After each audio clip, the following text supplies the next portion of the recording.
Hi there. There are many iconic aircraft. If we look at the World War II, you had the Spitfire, the Lancaster, the Junkers 57, the P-38 Lightning.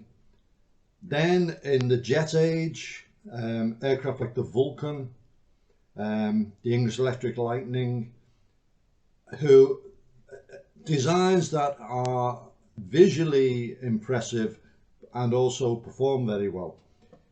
The Blackbird, the aircraft that this book's about, was visually stunning. I saw it arrive at the Paris Air Show in '89. I was working there and then got to see it up close on the ground and got to touch it. And it was a huge, visually stunning aircraft. But also the performance of that aircraft was absolutely terrific as well. It was even more stunning. It was higher and faster than anything that's been produced since. And the amazing thing was that its design goes right back to the 1950s. So the book Blackbird by James Hamilton Paterson, and we previously reviewed his Empire of the Clouds, which was a terrific look at the British aviation history. Starts off with an overview of the Cold War situation and the necessity for the Allies to understand what's going on behind the Iron Curtain in terms of the military build-up, both in missiles and bombers. It was, the phrase at the time was denied territory. And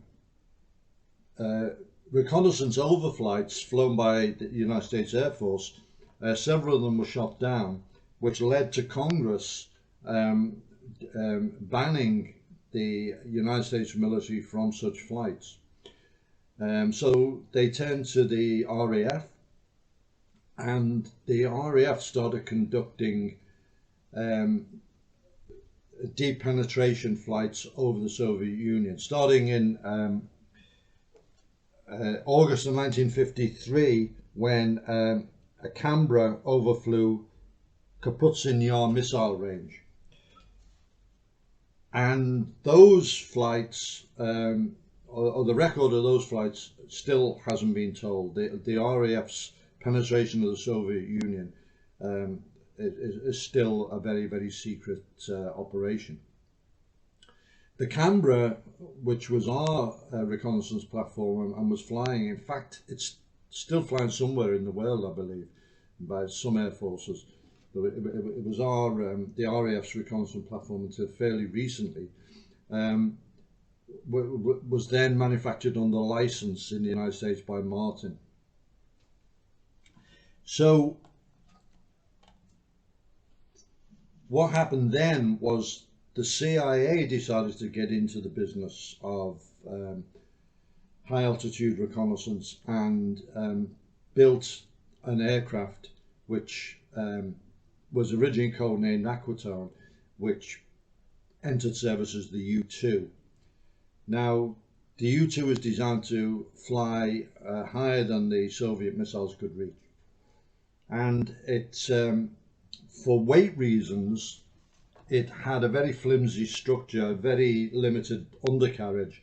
And in most aircraft, the wings are linked by a spar, the main spar runs right from one wing through the fuselage to the other. This didn't happen in the U-2, as I say, for weight reasons, and the wings were bolted on. And this led to a very, very dangerous situation, which James Hamilton Paterson refers to as the jaws of a trap. The speed of sound varies with altitude, and the higher you go, the lower that number is. So if the U-2 was to go transonic, the wings would have been ripped off. So it had to stay below the speed of sound, which at its operating altitude was fairly low. At the same time, if the aircraft stalled, the wings would be ripped off. So it had to find a happy medium at all times between the Mach number, which was approaching, and the stalling speed. And the amazing thing is, this was only a range of 6 knots. So the pilot, while doing all the other things he had to do, had to keep his speed within the limits of 6 knots. Otherwise it would have been catastrophic. So the story of what happened with the U-2 is well known. The Soviets came out with a missile that did hit it. Gary Powers was shot down, etc., etc. The CIA wanted an aircraft that would outfly anything the Soviets are ever going to come up with. And even if it was detected, it would outrun everything. And so Project Oxcart was proposed, and this was the successor to the U-2. And the job was given to Lockheed, a major aircraft designer, obviously, still in existence. And they had a division called the Skunk Works, which did special projects. And it was separate from the main building, and it had its own security. And the main designer was Clarence Kelly Johnson. And he'd worked on such aircraft as the P-38 Lightning, which I mentioned before, which was a beautiful aircraft. I saw one in the Fighter Museum in Arizona, and it was midnight black, and it was in a way reminiscent of the Blackbird. Beautiful aircraft. He also had a hand in designing the Constellation passenger aircraft, which is one of the most beautiful aircraft. It's one that I'd love to fly on. So they started work on the Blackbird. And everything to do with designing the Blackbird was revolutionary. It was pushing the limits of engineering and science in all parameters. They had to design the designs, if you like. The first thing they came up with was that it had to be made out of titanium for weight and strength. One problem was most of the titanium comes from the Soviet Union, so they had to get that through the back door. Titanium itself has a lot of problems, one of which was that most of the tools that are normally used to cut, drill and shape the metal are coated with cadmium, and cadmium degrades titanium. So they had to procure and design tools that didn't have cadmium. Another problem they found was after they'd work on a section of titanium and there'd be swarf and dust, they would wash it. And they found out that the water in California had chlorine in it, and it degraded titanium. So they had to use purified water to clean the aircraft. The hydraulics, sealing the hydraulic system in an environment that was going to be Mach 3, 3 times the speed of sound, and at unprecedented heights, 90,000 feet, was a nightmare, because it had to go from ground level to those heights, and from static, from freezing to super hot. The undercarriage, the tyres had to withstand tremendous forces, everything. Then you had the human considerations. The pilot had to, they couldn't use a pressurized cabin because of weight. So he had, like the U-2, he had a pressurized suit on. That had to be specially designed.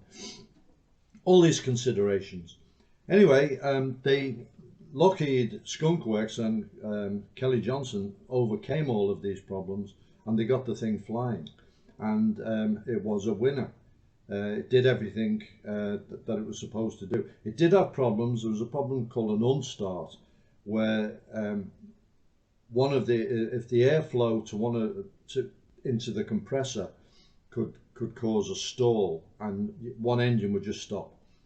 Now the other engine is pushing the aircraft at high speed, so you can imagine the yaw problem that would cause. Sometimes they had a double unstart, and they had procedures to do it. Luckily, they usually had the height. So it went into service with the CIA as the A-12, that's what they called it. And one of the places it operated from was Okinawa. And there it was nicknamed the Habu, after the venomous snake that is indigenous to Okinawa. And the pilots wore this Habu patch. And it started doing reconnaissance, not over the Soviet Union, but over North Vietnam, because it was the run up to the Vietnamese War, and was called Operation Black Shield, and it operated missions from there and elsewhere, including from the UK, very successfully. Now, this was a CIA project. The United States Air Force had been offered participation in it and rejected it, but then changed their mind later on and decided they wanted a two-seat version, which was going to be called the RS-71 Blackbird. President Lyndon Johnson announced it, but he dyslexically scrambled the designation as SR-71, and they felt they couldn't correct the president, so it became SR-71. Surveillance Strike 71, and that flew for many years as well, and including taking over the Habu missions. One noted